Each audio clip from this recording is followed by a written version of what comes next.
2 non-consecutive terms in office. The 78-year-old will also be the oldest person to assume the presidency when he is sworn into office in January. The president-elect, as he is now, made immigration and economy the top priorities for his campaign. And as we've seen, they're issues that have resonated with the American people. With this result, this projected result, that Donald Trump will be America's 47th president. It's been quite the campaign, quite the year indeed for Donald Trump. He survived an assassination attempt earlier this year in July when a gunman shot him in the ear at a rally in Butler, Pennsylvania. That was just days, of course, before he formally accepted his party's nomination. Just a few months later, the Secret Service foiled another alleged assassination plot at one of his golf courses in Florida. But what we're talking about tonight, of course, Donald Trump becoming America's 47th president. That projection coming to us from our CBS News partners. Now, as Donald Trump takes office again, he continues to face dozens of criminal charges, including for election interference. He has denied all of those charges against him. And with this projected win, as Donald Trump will become the 47th president, his running mate, of course, the senator from Ohio, J.D. Vance, will become the youngest vice president in more than 70 years. J.D. Vance just turned 40 in August. So, as I say, he will be one of the youngest vice presidents that this country has seen.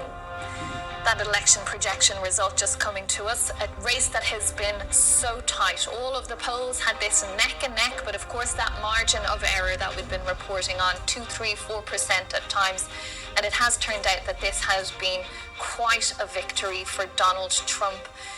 Very significant margins that he's managed in those swing states that he and Kamala Harris have been fighting for all these months. Of course, change at the top of the Democratic ticket. She took over there just 107 days ago. But for Donald Trump, he declared his candidacy, his intention to seek another term of office in the White House 2 years ago.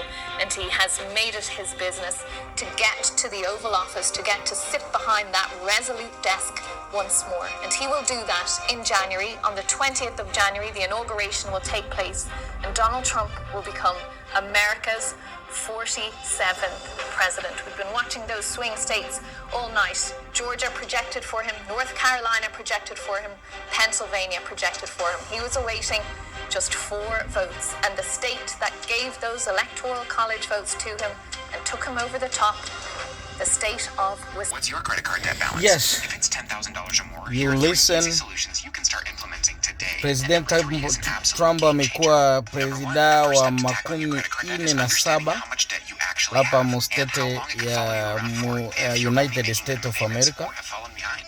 Minimum Na- payments can literally keep you in debt for decades. $10,000 in debt can take Na anywhere from 14 to inauguration 26 itakuwa years mwezi to wa pay off if kwanza you're only paying the minimums. mwaka And ambao that's just unakuja. $10,000. I know many of us have a So lot more ninaamini than ya that. kwamba Number 2, try this popular method to tackle debt. umeona Start kile with Mungu minimum payments to ametenda, stay na ninaamini ya kwamba tutaendelea kumwombea zaidi ili asifanye kitu ambacho hakiko kia maana.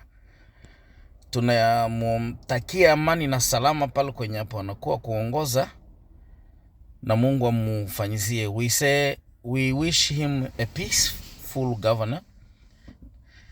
So when he's governing this country, let God give him wisdom and the love of everybody, no discrimination. And we love him too. That's why we voted him. So God bless you, Donald Trump, as you are leading the country. Listen to the Holy Spirit. Don't listen too much noise from people. Just listen what the Holy Spirit tell you. Most people, they will want to communicate to you the hatred, so you might look bad in front of everybody. But Jesus has give you the chance, the second chance, to correct the mistake, to do anything good again. because this second time it will clean everything bad Good morning. It is which 5:30 was a.m. if in you're on before. the East Coast. A.m. if you're up late with us on the West Coast. Donald Trump is on the verge of returning to the White House at this hour. The former president speaking to supporters earlier this morning, claiming victory, surrounded by family, telling supporters that they made history. The NBC Decision Desk has not yet called the presidency for Donald Trump, but realistically, we can say that Kamala Harris, the vice president, has no viable path to 270 in terms of electoral college votes at this point. Let's take a look at where things stand in those battleground states. We're going to start with Pennsylvania, which really was key to the statement I made a moment ago that Kamala Harris does not have a path anymore. It was when we called Pennsylvania that became true. 97% in, the projected winner, Donald Trump. Georgia, also in the column of Donald Trump, with 50% of the vote versus her 48, with 99% of the vote in. North Carolina, the Tar Heel state, Mr. Trump wins there as well, with 97% of the vote in. Now, to those we have not called yet, Michigan, the race there, too close to call. And now we have a projection to make in Wisconsin. Yes, we can. NBC News projecting that Wisconsin was won by Donald Trump, and therefore, as you see on your screen, we are now projecting that the next president of the United States is Donald Trump. He will reclaim the White House. The 45th president of the United States will become the 47th president of the United States, being elected for non-consecutive terms, a feat that has not been achieved since Grover Cleveland did it back in 1892. And there's the map. 276 electoral votes. You can see how he did it there. The blue wall has been shattered once again. Wisconsin putting him over. Chuck Todd is standing by the big board. We're going to take a look at precisely how he was able to do it in Wisconsin. But Chuck, President-elect Donald J. Trump. And more importantly, he's going to win the popular vote. It's not done yet. It's, there's still more, but it's very likely. This is not like 2016 or 2020. He's going to be only the second Republican to win the popular vote this century. And by the way, we are now going to have 3 straight one-term presidents. The last time this country elected 3 straight one-term presidents was when a guy named Grover Cleveland won non-consecutive terms. It was in the aftermath of the Civil War, of post-Reconstruction, and frankly, I do think an era that rhymes with the era we're living in now. We were fighting about who's an American. It was a very divisive time. We had 6 straight presidential elections then, decided by 5 points or less. We are now on our 6th out of the last 7 in this country decided by 5 points or less. But let's take a look here, because in many ways, how he won Wisconsin is how he won Pennsylvania, is how he won there. So let me just show you. Here's Harris in Milwaukee County. This is what she was counting on here, just so you can see here. She just didn't get the same amount of vote out here. And look, we're talking a state only decided by 30,000 votes, but she lost a little bit of ground there. Then you look at Dane County.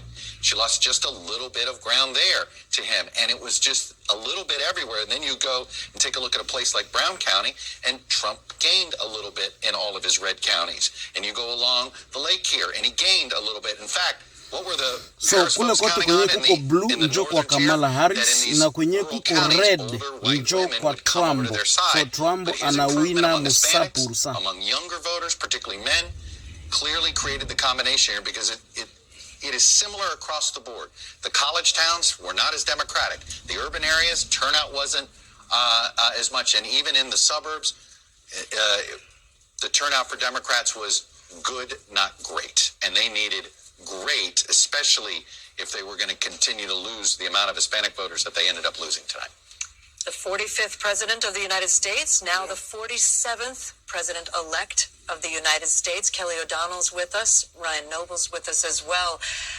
We need to underscore this right now, right? Yes. Because this is the moment that NBC News has, our decision desk has projected that he is, in fact, the winner. We've been talking about it for hours. 99% confidence rating. We don't Now call we it until we hit there. Exactly, Yeah. we project. It's an extraordinary political achievement. Especially, Kelly, when you consider where he was just 6 months ago. Here's a man, first of all, when he's sworn in January, he'll be the oldest ever at 78. And remember when that was a thing, this election season. Right, survives 2 assassination attempts. Oh, by the way, he's a convicted felon.